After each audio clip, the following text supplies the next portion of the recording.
இவர்ஸ் போன வீடியோவில் துல்துரா நந்தினிகிட்ட சந்திரன் ரொம்ப நல்லவன், அவன் தோழனா இருந்து என்னை ரொம்ப நல்லா கவனிச்சுக்கிட்டான், அதே மாதிரி உன்னையும் நல்லா கவனிச்சுக்குவான் அப்படின்னு துல்துரா நந்தினிகிட்ட சொல்றதோடு பார்த்துருந்தோம். இதுக்கப்புறமேட்டு என்ன நடக்குதுன்னு இந்த வீடியோவை பார்ப்போம். அடுத்த காட்சியில் சந்திரனோட திருமணத்துக்காக சங்கீத உற்சவம் நடக்குது. இதை பார்த்த சாயா, எனக்கு ரொம்ப சந்தோஷமா இருக்கு, என்னோட சகோதரனோட திருமணத்துக்காக எல்லா அரசர்களும் வந்திருக்காங்க அப்படின்னு சொல்றாங்க. இதை கேட்ட மூராவும், உண்மைதான், உன்னோட சகோதரன் மகத நாட்டோட பேரரசு ஆச்சு அப்படின்னு சொல்றாங்க. அதே நேரத்தில் அந்த இடத்துல சங்கீத உற்சவத்துக்கு நந்தினியும் வராங்க. அவங்கள பார்த்து மூராவும் சந்தோஷப்படுறாங்க. நந்தினை வளர்த்து அவங்க அம்மாவும் சந்தோஷப்படுறாங்க. துல்துரா, ஹெலனா எல்லாருமே பாக்குற நேரத்துல ஹெலனா மட்டும் கோபமா பாக்குறாங்க. அந்த இடத்துல இருக்கிற சிற்றரசுகள்கிட்ட சாணக்கியர் பேசிட்டு இருக்காரு. அந்த இடத்துல இருக்கிற ஒரு அரசரை பார்த்து நந்தினி நான் சின்ன வயசுல பார்த்ததை ஞாபகப்படுத்தி பாக்குறாங்க. பழைய காட்சியை காட்டுறாங்க. அந்த காட்சியில அந்த அரசர்கிட்ட பேசுறது காட்டுறாங்க. அந்த காட்சியில தனநந்தன்ட்ட நந்தினி சண்டை போடுறதும் அந்த அரசர்கிட்ட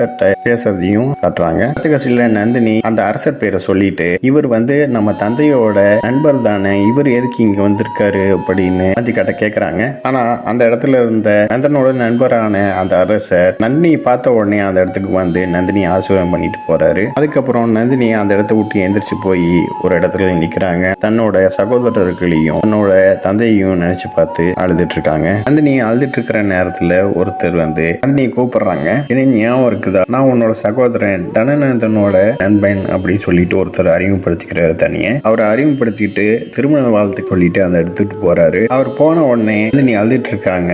ஒவ்வொரு சிற்றரசுகளையும் பார்த்துட்டு இருக்காங்க. சிற்றரசுகளை பார்த்துட்டு முன்ன இருந்த நிலையும் நினைச்சு அழுதுட்டு இருக்காங்க. இதை பார்த்து அவந்திகா அந்த இடத்துக்கு வராங்க. இதை யோசனை பண்ணி நீ அழுதுட்டு இருக்கேன்னு எனக்கு தெரியும் நந்தினி. ஒரு காலத்துல இந்த சிற்றரசுகளும் இங்க வந்திருக்கிறவங்களும் உன்னோட சகோதரர்களோட நண்பர்கள். ஆனா இன்னைக்கு இவங்க எல்லாருமே சந்திராவோட பக்கம். இதுக்கு பேரு தான் அரசியல். காலத்துக்கு ஏத்தாப்புல உன்னை நீ மாத்திக்கணும். அந்த காலம் உன்னை கொலை பண்ணாலும் இதுதான் உண்மை.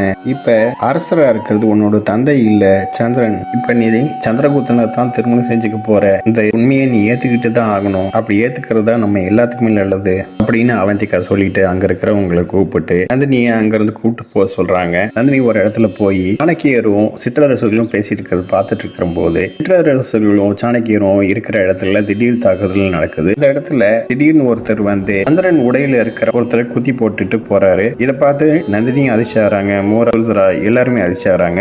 பார்த்த சாணக்கியரும் காவலர்களை கூப்பிட்டு அரச குடும்பத்தை பாதுகாக்கணும், சீக்கிரமாங்கிறாரு. காவலர்கள் எல்லாருமே மூரா, துல்துரா, ஹெல்னாவோட அம்மாவையும் ஹெல்னாவையும் பாதுகாக்கிறாங்க. அதே நேரத்துல நந்தினி குடும்பத்துல இருக்கிறவங்க எல்லாத்தையுமே பாதுகாக்கிறாங்க காவலர்கள். அதே நேரத்துல அங்க சந்திரன் உடையில இருக்கிற குத்தப்பட்டவர் எனக்கு உதவி செய்ய நந்தினி, என் முதுகுல இருக்கிற கத்தி எடு அப்படின்னு சொல்றாங்க. இதை பார்த்த நந்தினியும் கத்தியை எடுக்க பாக்குறாங்க. சந்திரன் தான் இந்த மாதிரி காயப்பட்டு உணர்ந்திருக்கான் அப்படின்னு நினைச்சிட்டு அவனோட முதுகுல இருக்கிற கத்தியை எதுக்கு எடுக்கணும், அவன் தன்னோட சகோதரனை கொன்ன விஷயத்தையும் நந்தனை கொன்ன விஷயத்தையும் நினைச்சு பார்த்துட்டு இவனோட முதுகுல இருந்து ஏன் கத்தி எடுக்கணும்னு அந்த கத்தி எடுக்காம நந்தினி அந்த இடத்த விட்டு ஓடிடுறாங்க. வேகமா போய் ஒரு இடத்துல மோதுறாங்க. மோதிட்டு யாருன்னு பாக்குறப்ப சந்திரான்னு தெரிஞ்ச உடனே அதிர்ச்சி ஆகுறாங்க. இதோட இந்த எபிசோட் முடியுது. நெக்ஸ்ட் எபிசோட்ல பார்க்கலாம். இந்த சேனல் சப்ஸ்கிரைப் பண்ணுங்க அண்ட் பெல் பட்டனையும் பிரஸ் பண்ணுங்க, லைக் பண்ணுங்க, ஷேர் பண்ணுங்க. தேங்க்யூ.